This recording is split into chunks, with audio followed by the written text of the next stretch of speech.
Kozhikode Ramanattukara Bhavan's law college വിദ്യാർത്ഥി സമരവുമായി ബന്ധപ്പെട്ട് നടത്തിയ ഒത്തുതീർപ്പ് ചർച്ച പരാജയപ്പെട്ടു.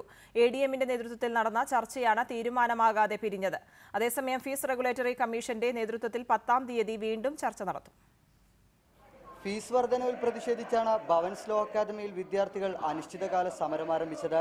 മെറിറ്റ് അടിസ്ഥാനത്തിൽ പ്രവേശനം നേടിയ വിദ്യാർത്ഥികൾ സർക്കാർ നിശ്ചയിച്ച തുകയുടെ ഇരട്ടിയിലധികം ഫീസ് നൽകണമെന്നായിരുന്നു മാനേജ്മെന്റിന്റെ വാദം. കോഴിക്കോട് ജില്ലാ കളക്ടറുടെ അഭാവത്തിൽ എഡിഎമ്മുമായി നടത്തിയ ഒത്തുതീർപ്പ് ചർച്ചയാണ് തീരുമാനമാകാതെ പിരിഞ്ഞത്.